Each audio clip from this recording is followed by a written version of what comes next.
Sometimes in life, we are faced with situations that are meant to break us down or take us away from our dreams completely. While some people let fate and the tragedies that happen take control of their destiny, there are others who grab life by the steering wheel and never stop driving until they are on the road towards their goals. I personally would like to consider myself as someone that was once on both sides of the spectrum, but is now stronger than ever. While I was at my lowest point and thought that there was no hope for me, I found the courage and the determination to change my attitude and live the life that I had always dreamed about. I'm here today to give you a glimpse of my journey and how I ended up to be where I am right now.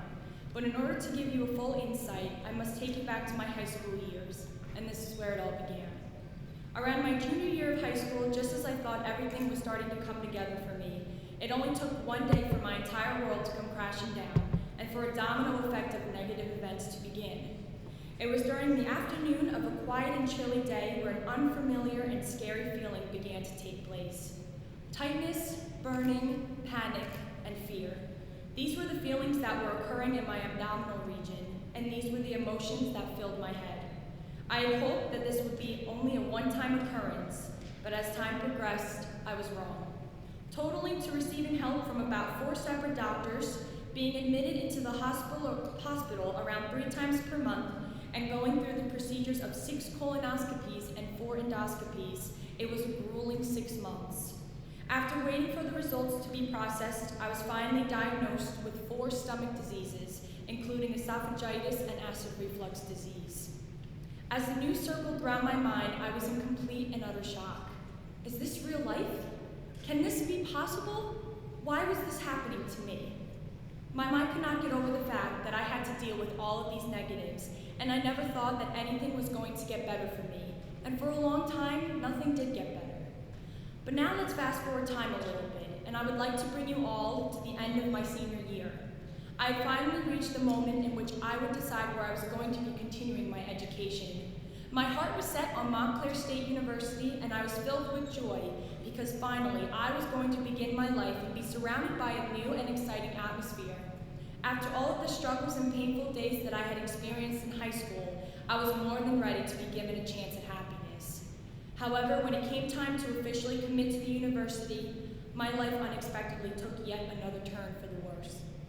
I was told by my parents that because of financial circumstances, I would not be able to attend my dream university and that I would have to go to a 2-year school instead. I had always heard rumors about Ocean County College being just like high school, or 13th grade, as people called it, and I felt embarrassed and let down before even entering my first semester at the school. I focused so much on what people would think about me once I told them where I was going, and I never really bothered to search for the positives that OCC would offer me. I tried everything I could to still have the opportunity to go away for school, but nothing worked, and the feeling of realization finally took its toll. This was the point in which I had lost all hope for my future, and I was more miserable than ever before. But then one day, something inside me changed. After being a student at Ocean County College for 1 full semester, I realized that I was tired of being upset because of where I was, and I was tired of listening to people tell me that I was not going to go far in life. I was sick of having the title of being a nobody, just because of where I was going to school. I mean, how stupid does that sound? And how stupid was I for letting people influence me into thinking that my college was nothing but a joke? I knew at that exact moment it was time for me to start changing the way I was viewed, and it was time for me to start making a name for myself. After attending my first semester as a full-time student and earning a GPA of a 4.0, I received a letter in the mail asking me to join Phi Theta Kappa. Reading that letter sparked a determination inside of me that I had never felt before, and I knew that it was finally my time to shine. Once inducted into the Tau Iota chapter of Phi Theta Kappa, I ran for office and was elected Vice President of Administration and then promoted to Vice President of Scholarship. Being an active member of Phi Theta Kappa opened many new doors for me, and I've been through experiences that your average college student does not go through. If I'd gone away to school as a freshman, I would not be standing here in front of all of you today. I would not be a vice president of one of the most prestigious and respected chapters throughout all of New Jersey, and I would not have met the amazing people that I've encountered throughout my community college journey. I would not have been named a Bronze Scholar for Coca-Cola's 2013 academic team, and I would not have been named a recipient of the Who's Who among students at Ocean County College Award. But one thing that is very important to me is that I would not have been given all the generous scholarships from a variety of four-year institutions. It is because of these scholarships that I am finally able to break my financial barriers that my family had dealt with once before. When a person goes through an experience that is life-changing, or when a person hits the lowest point in their life, it is in those moments where someone truly discovers who they are. I thought I knew who I was before I was diagnosed with my stomach diseases, and before hearing news about not being able to attend my dream university, but I was completely wrong.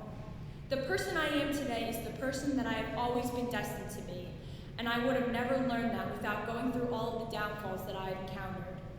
The reason why I stand up here right now is because I want everyone to know that there is no such thing as having a terrible life unless if you let it be that way. You are given your life because you are strong enough to handle it, but in order to find your strength, however, you must search for it.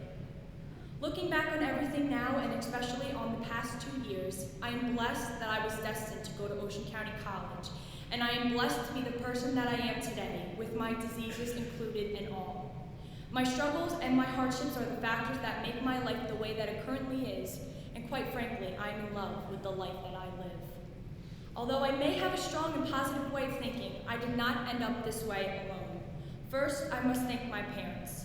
Two beautiful people who have been through their own tragedies, and despite all odds, they still continue to raise me the right way, and they have never given up on me, even during my lowest moments.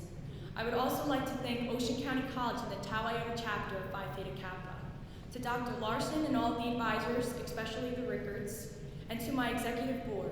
Thank you to each and every one of you for opening up my eyes to so many new opportunities and for allowing me to be a part of something that's truly irreplaceable. As you all leave here today and continue on with your own journey, whether that may be taking the next steps and going to a four-year institution or going back to the career that you have made for yourself, I hope you take my words and you let them carry you through all of your endeavors that you currently or may face one day. I also hope that each and every one of you will always stay true to yourselves and that you will always continue to stand back up regardless of how many times you may fall. To end my tale, I would like to leave you with the encouraging and inspiring words from author John O'Donohue. Your soul knows the geography of your destiny. Your soul alone has the map of your future. Therefore, you can trust this indirect, oblique side of yourself. If you do, it will take you where you need to go, but more importantly, it will teach you a kindness of rhythm in your journey. Thank you to the New Jersey Council of County Colleges for allowing me to tell you all my story, and congratulations to my fellow all New Jersey academics.